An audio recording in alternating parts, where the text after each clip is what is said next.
এমন কিছু বিষাক্ত ফল আছে যা জীবন বিপন্ন হতে পারে, সাবধান। প্রকৃতির অনেক রকমের ফল পাওয়া যায়, কিন্তু সব ফলই খাওয়া উপযোগী নয়। কিছু ফল আছে এতটাই বিষাক্ত যা খেলে গুরুতর অসুস্থ হতে পারে, এমনকি মৃত্যু ঘটাতে পারে। আকন্দ ফল, এটি একটি মারাত্মক বিষাক্ত ফল। আকন্দ গাছের ফল দেখতে নিরীহ হলেও এটি অত্যন্ত বিষাক্ত। এতে কার্ডিয়াক গ্লাইকোসাইড নামক বিষ থাকে যা হৃদপিণ্ড বন্ধ করে দিতে পারে। কি হতে পারে এই ফল খেলে? হৃদযন্ত্রের ক্রিয়া বন্ধ করে দিতে পারে। হৃদযন্ত্রের ক্রিয়া বন্ধ হয়ে মৃত্যু হতে পারে।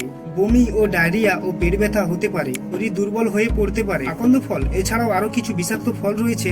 কচু ফল, এই ফলের বীজ খেলে সরাসরি মৃত্যু হতে পারে। ধুতরা ফল, এতে অ্যাট্রোপিন নামক বিষ আছে যা অজ্ঞান করে দিতে পারে, এমনকি মৃত্যু ঘটাতে পারে। করবি ফল, এতে নারিনজেনিন নামক বিষ থাকে যা বমি প্রক্রিয়া এবং হৃদযন্ত্র বিকল্প করে দিতে পারে। বিষক্রিয়া এবং হৃদযন্ত্র বিকল করে দিতে পারে। কি করবেন যদি ভুল করে এই ফল খেয়ে ফেলেন? সময় না নষ্ট করে দ্রুত হাসপাতালে যান।